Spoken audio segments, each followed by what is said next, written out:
दोस्तों, जो व्यक्ति अपने जीवन को मानवता की सेवा में समर्पित कर दे वही सच्चा सेवक है।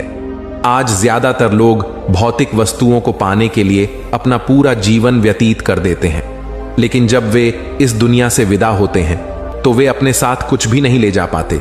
उनकी सारी कमाई यहीं रह जाती है। अगर वे कोई चीज अपने साथ ले जाते हैं तो वह है उनके अच्छे कर्म और लोगों की दुआएं। मनुष्य का एक ही कर्म व धर्म है और वह है मानवता।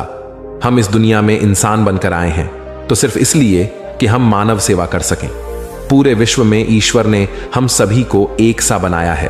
फर्क बस स्थान और जलवायु के हिसाब से हमारा रंग रूप, खान पान और जिंदगी जीने का अलग अलग तरीका है। आत्मभाव से हर मनुष्य एक समान है। गुरु नानक देव जी कहते हैं कि एक पिता की संतान होने के बावजूद हम ऊंचे नीचे कैसे हो सकते हैं। हम सब एक ही मिट्टी के बने हैं।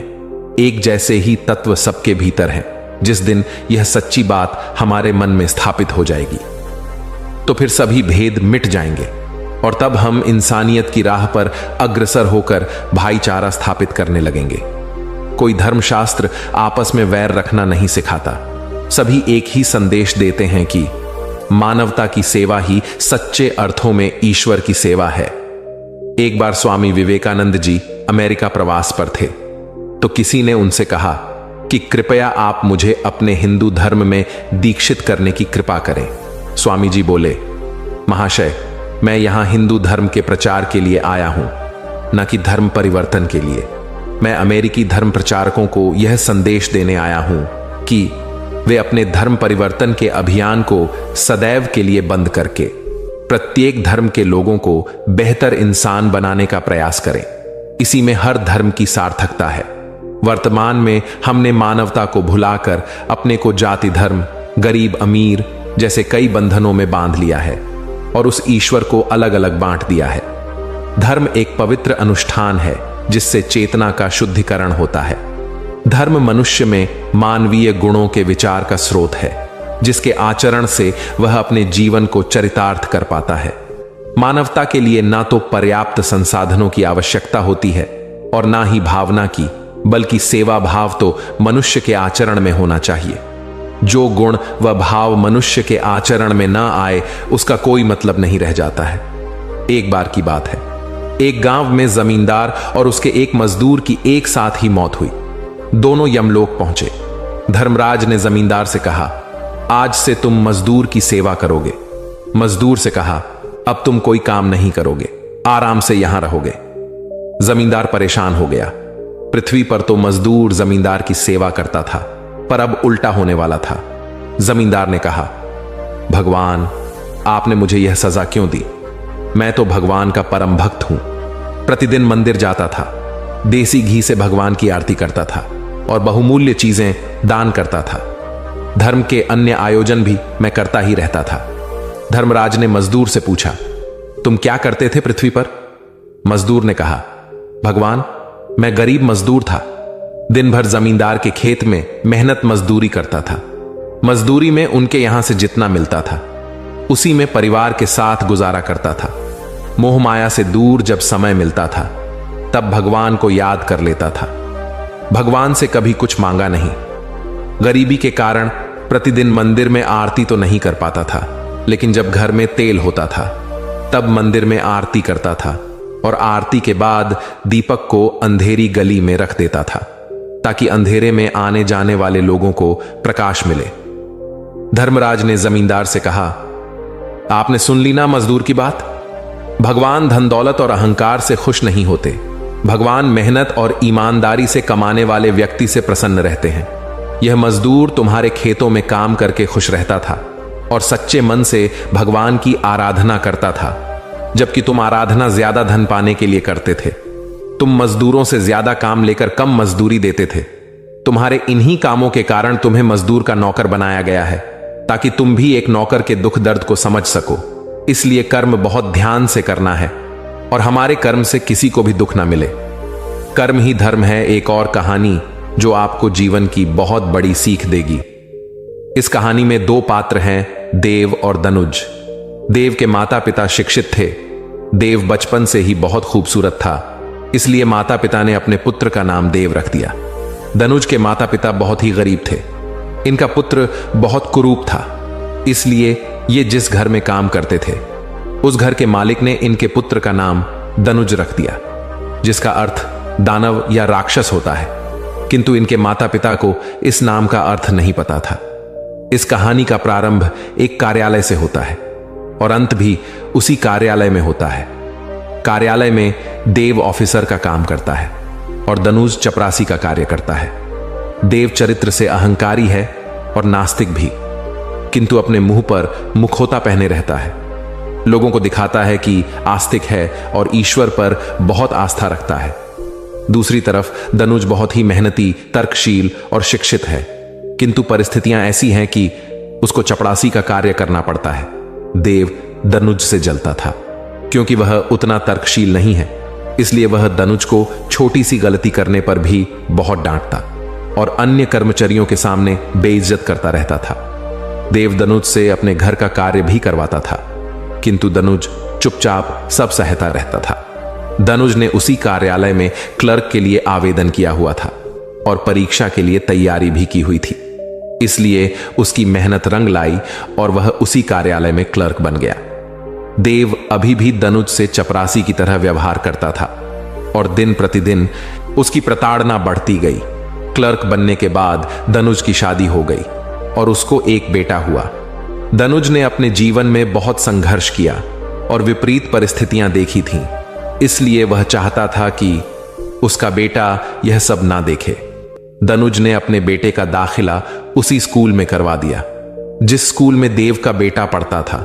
इससे देव के ताने बढ़ते गए और देव का बेटा भी स्कूल में दनुज के बेटे को तंग करने लगा।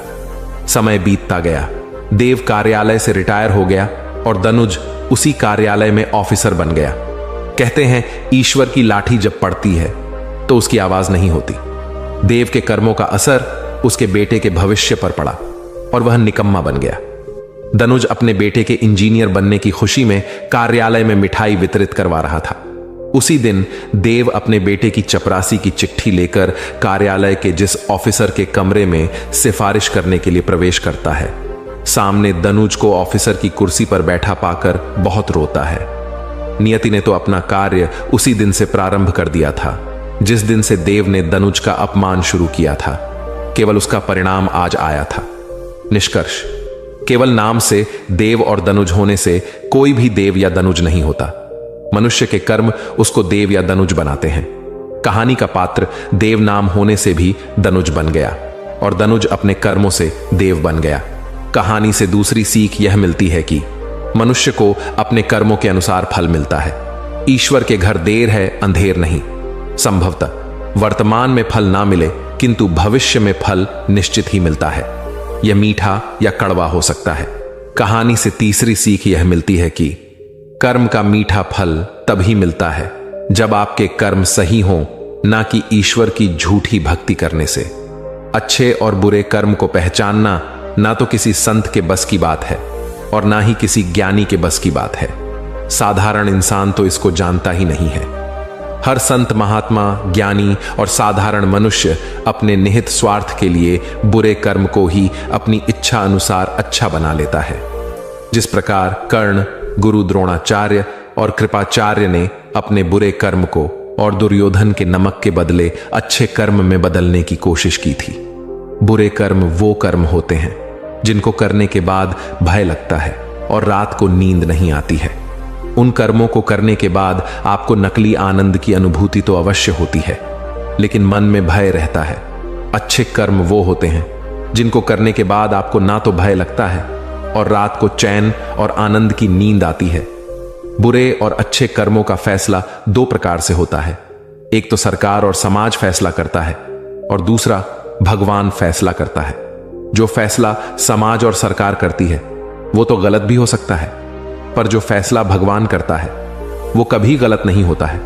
बुरे कर्मों का आधार भूख, धन, स्त्री, जमीन, सत्ता, यश, ईर्ष्या और शक्ति मुख्य तौर पर होते हैं। इस सब की प्राप्ति लिए मनुष्य बुरे और अच्छे कर्म करता है। अगर आप भूख से तड़प रहे हैं तो आपको पेट भरने के लिए बुरे या अच्छे कर्म करने होंगे।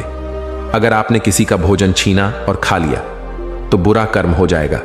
यह छीना हुआ भोजन आपकी आत्मा स्वीकार नहीं करेगी तथा यह बुरा कर्म आपके चित्त में संचित हो जाएगा।